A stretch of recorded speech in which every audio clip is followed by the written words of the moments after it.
Welcome to Lian, Batangas. Location po netong beach na pinuntahan namin ay Barangay Matuod, Lian, Batangas.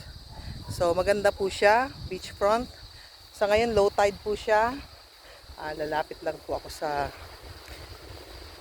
karagatan. So ito po yung sun.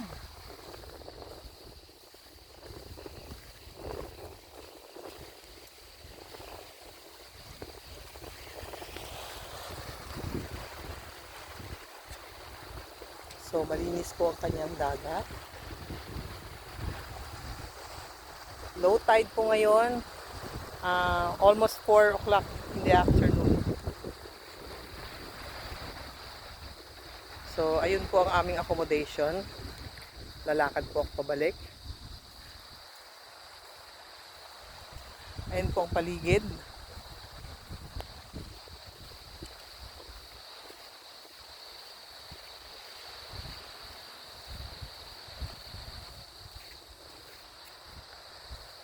So maganda kayo sa mga gusto ng tahimik lang ang kanilang pupuntahan na resort. Ito po, talagang private siya. Villa Banana. So family owned po to. Talagang residential house nila ito na bakasyunan ng pamilya. So maswerte kami at na-accommodate nila kami para mag-stay dito overnight. Saturday po ngayon,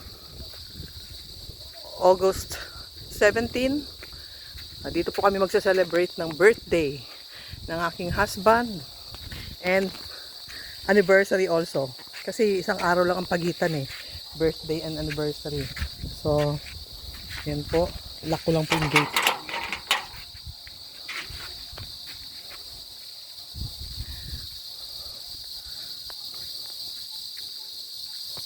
Ayan. Naglalakad po ako papasok. Yan po ang aming accommodation.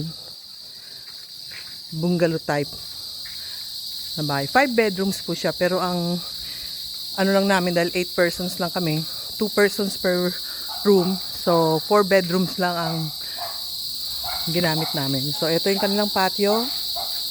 Ito po ang harap ng bahay. Frontage. Doon po ako galing. Yun, yung gate na yun nung pumunta ako sa beach.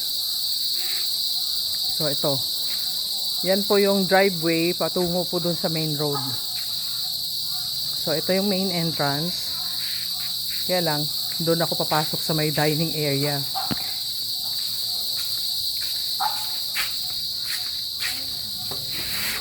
Hello, Mimi. So ito po yung dining area. Say hi to my vlog. Ano pangalan ng vlog mo? El.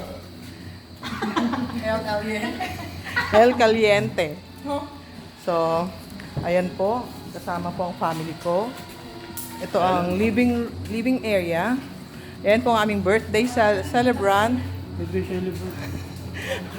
Tapos na po ang kanyang birthday last August 14. Ayan po yung panganay kong anak. So,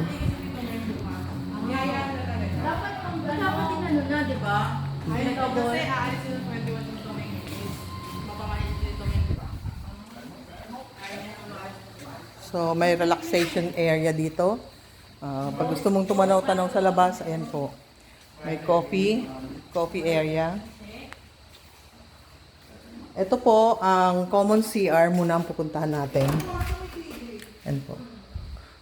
Common toilet. Then, ito po ang master's bedroom. Ito po ang master's bedroom. So, meron din po siyang TV. Okay. Then, ito po ang aming toilet and bath. Ayan po.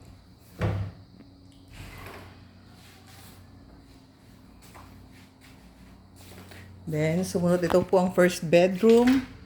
Punta po tayo sa second bedroom.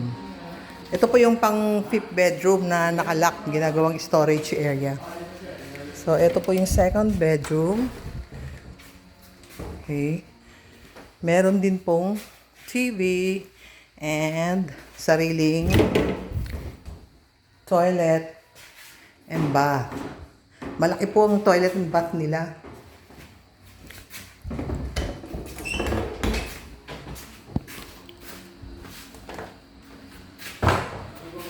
Next, after ng second bedroom, ito po ang third bedroom. So, ito po. Meron ding sariling toilet and bath. So, ayan po. Hi! Ito po yung bathroom.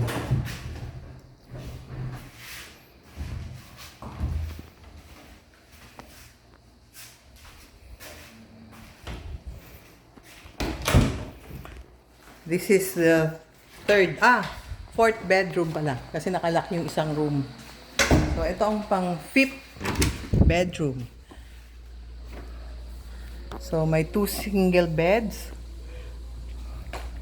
Aircon. Lahat po ng rooms nila, aircon. With air condition. Then, toilet and bath. Okay. Malalaki yung toilet and bath nila.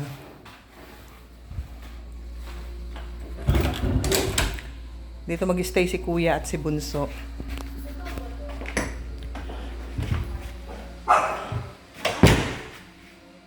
And then, nasa labas po ang kusina para maiwasan po yung amoy ng niluluto.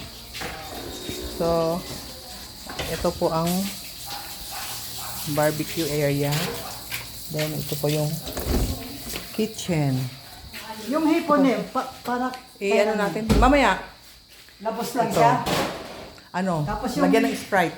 yung So, ito isda, po yung ano kitchen. Ba't di kayo nag-ano? Pan. Mainit. So, may freezer. Ito yung ano natin. May ref. So, nag-order na ako ng lapu-lapu. Ayan. Isa't kalahating kilo ng lapu-lapu. Yung Then, may pusit. And hipon din ako in-order. Tapos, bumili kami ng beef. sabi mo escabeche, bukas Oh, yun. hindi. Mamaya rin. Mamaya. Almusal lang bukas. Okay. I'll end my vlog.